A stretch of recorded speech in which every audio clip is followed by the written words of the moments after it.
Y además está el mundo de los robots, porque entonces no sabíamos ni qué era, ni que se llamaba así, pero tú imagínate que éramos muy chiquitines cuando de repente llegó Mazinger.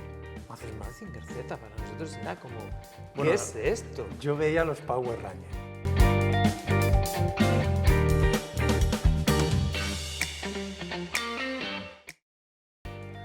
Hola, bienvenidos a Podcast About, un programa donde hablaremos del comienzo, el desarrollo personal, los proyectos profesionales, los objetivos que tienen todos aquellos profesionales en el mundo del sector audiovisual.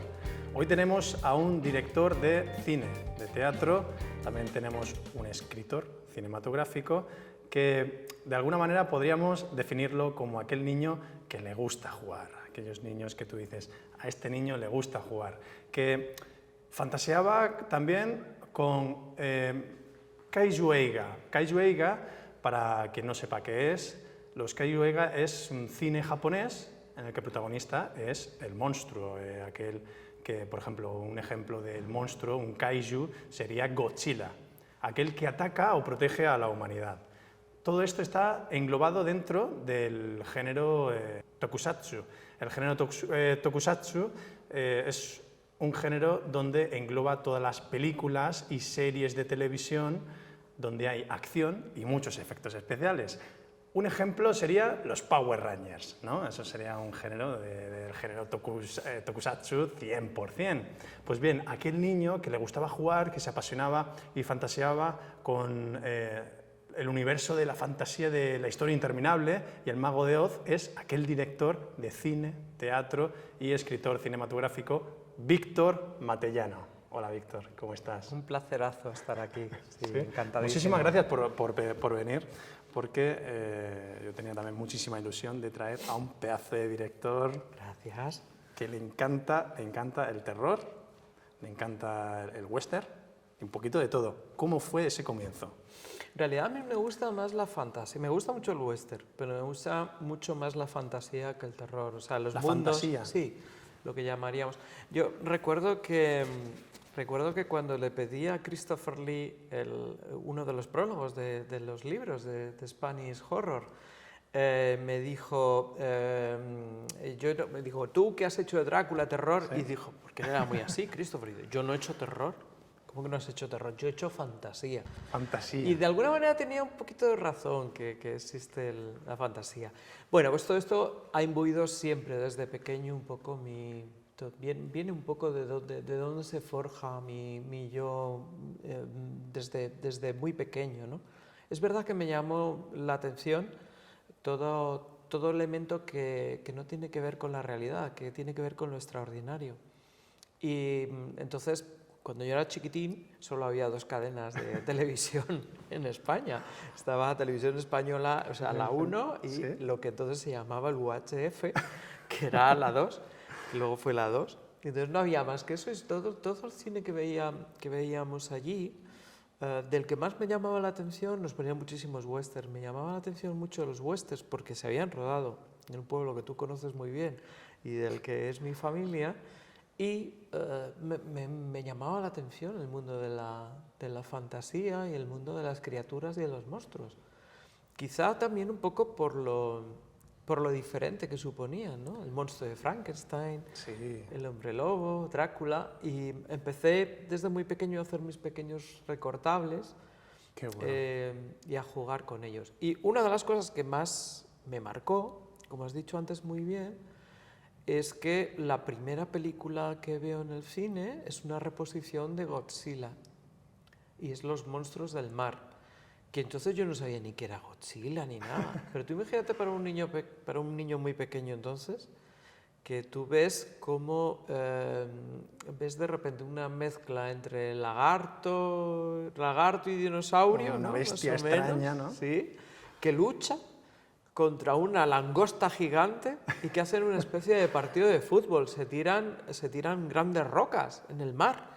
Yo aquello, claro, fue un espectáculo, luego ya ves que bueno, que eran japoneses disfrazados y esas cosas, ¿no? Pero aquello Llama fue, mucho la atención claro. cuando eres niño.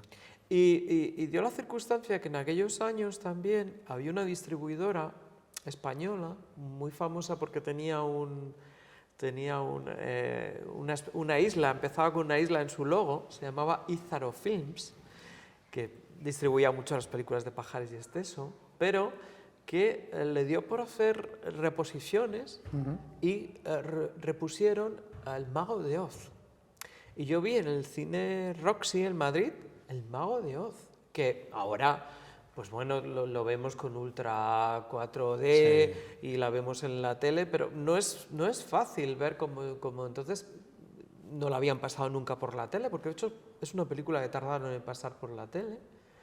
Y de repente te encuentras, ¿no?, con ese mundo de fantasía, ¿no?, de Dorothy. Retomo todas estas películas antiguas al cine, pero ahora en calidad de sonido, calidad de imagen. Exactamente. Entonces esta es la clave. Yo creo que es un poco... Soy fruto de todo eso, ¿no?, de un señor que hubo y que nos marcó a muchos, que se llamaba Chicho Ibáñez Serrador, que hizo unos programas maravillosos. Pues desde el primer concurso que vimos en la tele como tal, que era el 1, 2, 3, pero tenía un programa muy potente que se llamaba Mis Terrores Favoritos. Y yo era chiquitín, pero intentaba siempre quedarme a ver las películas. Las películas entonces había 3 posibilidades. Una que fuera para todos los públicos, otra para 14 años, entonces ponían un rombo, y otra que fueran para 18 y ponían 2 rombos. 2 rombos. En las películas de terror, normalmente hay un asesinato al principio, hay algo que ocurre antes de los títulos de crédito. En los títulos de crédito es donde ponían los rombos. Y entonces, en la primera escena, tus padres te miraban así, como... Y luego, ¿Sí o no? el momento de los créditos es cuando tenías que entretener a tus padres y ponerte darles la vuelta a la tele, que te miraran, hablarles para que pasaran los rombos rápido y te pudieras quedar a verla. Y cuando te pillaban te mandaban a la cama, pero yo miraba por un... Bueno. Todo eso forja, yo creo que... Sí, que al los final la niños infancia marca mucho, ¿no? Exactamente, todo Marca eso forja la una dinámica. forma de ser, ¿no? Yo era un niño gordito, que no le gustaba el fútbol, que se metía poco en peleas, aunque Pero se estaba tenía que meter. apasionado por Claro. esas fantasías. Exactamente. Y todas esas fantasías son las que después he llevado a cabo. Es mi mundo. Y sigo coleccionando cosas que ahora Sí, el ambiente Kaiju Eiga, que esa idea es muy buena, pues es imaginación a tope, no tiene límites. Exactamente. Y además está el mundo de los robots, porque entonces no sabíamos ni qué era, ni que se llamaba así, pero tú imagínate que éramos muy chiquitines cuando de repente llegó Mazinger. Mazinger Z, para nosotros era como, ¿qué es esto? Yo veía los Power Rangers. Los Power Rangers. Y a mí me marcó muchísimo los Power Rangers, todo. Y las tortugas. Eso de ir al colegio y decir, yo soy de un color en concreto, de Power Rangers. Y luego Star Wars. Star Wars, que ya... yo siempre que jugaba Star Wars en el colegio era Darth Vader. Me gustaba ser Darth Vader. Los malos molan más. Molan más. Y hacía la respiración. y tú en ese momento, pues te ves tan estilizado como Darth Vader y con ese casco y tal. Y en el fondo eras un gordito que hacía nada más. Pero... ¿Y qué motivaciones has tenido tú? Es decir, antes de la profesión de director, antes de estudiar todo el mundo cinematográfico. ¿Qué motivaciones has tenido? Es curioso porque me gusta mucho lo social y es curioso porque yo vengo de otro mundo completamente. Porque esto ocurre también mucho, que cuando dices que te vas a dedicar a este mundo de la inestabilidad, un poco de la farándula, pues en casa intentan convencerte que hagas una carrera y tal. Y yo hice trabajo social, estudié parte de psicología, hice trabajo social y un máster en drogodependencias y ejercí durante muchísimo tiempo y me parece una de las profesiones más bonitas que existen.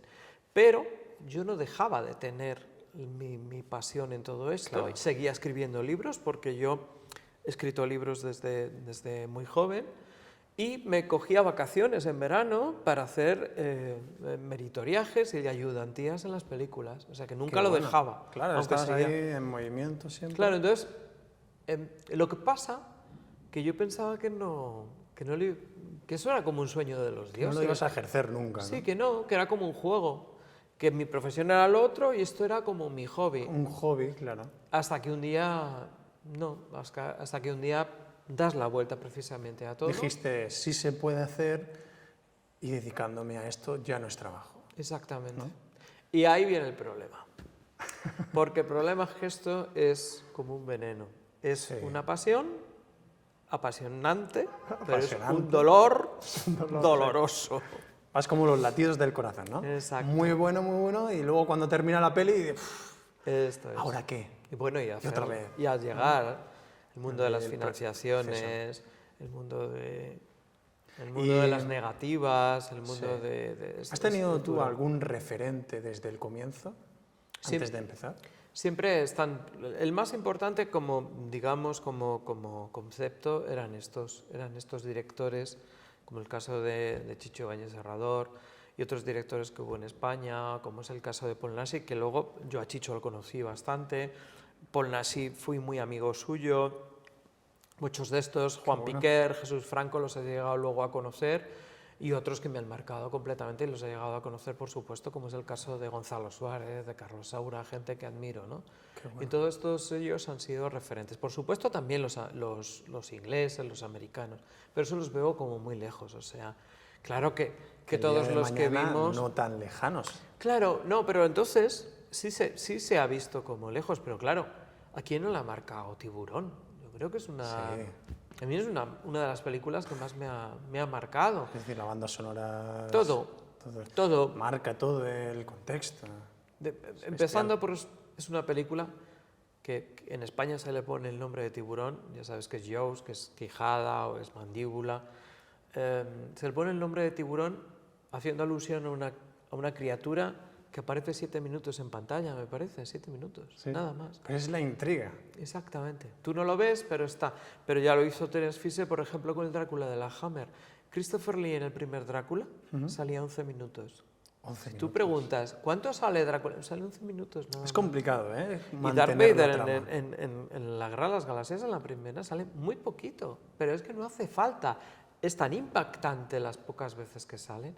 Entonces, claro que hay unos referentes y sí que es verdad que tú dices, sobre todo con los españoles, si estos señores lo han podido hacer, yo soy capaz de hacerlo. Pero vuelvo a decir que lo pensaba como un regalo de los dioses. Y se ha ido produciendo, pues un día de forma muy natural, estaba de primero de dirección en una película en la que accidentalmente, yo había hecho de primero de dirección en otras dos, pero accidentalmente tenía un primero de dirección de los mejores que ha existido, yo era su segundo, de los mejores que ha existido, que era Carlos Gil, que Carlos Gil fue el ayudante de dirección de Spielberg en la primera de las tres primeras de Indiana Jones, Me encantan la las trilogía. películas de Las Spielberg. tres.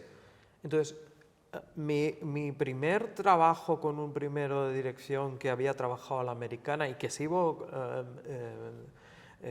manteniéndolo, ahora ya lo hacemos con programas de Claro. ordenador, pero entonces se hacía con fichas, eran con las fichas de Indiana Jones y la última cruzada. Utilizábamos todos esos registros, los planes de rodaje que yo aprendí con Carlos. Con Carlos, con 3 meses de preparación de una película, aprendí todo lo que... Desgraciadamente se ha muerto hace unos meses y ha sido para mí un referente completamente.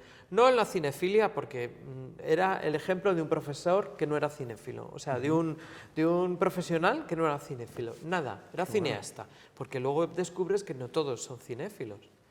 Yo me considero un cineasta cinéfilo, pero hay algunos que aprenden el oficio de hacer películas, pero luego ellos no ven películas, no les gustan las películas, ¿no? Entonces ese referente, y de una forma como muy natural, pues pasas ahí porque hubo una cuestión, un conflicto, paso a suplirle, a ser el primero de dirección yo, y después hubo una oportunidad de rodar mi primera película y con mucho esfuerzo, pues llevo otras 7 más, con muchísimo esfuerzo, porque cuesta muchísimo. Claro, Nunca ha el sido... proceso, ¿no? Hay que confiar en el proceso. No es fácil, no es nada Claro. fácil. Ahí está la vocación. Sí, yo no sé si es vocación o qué es.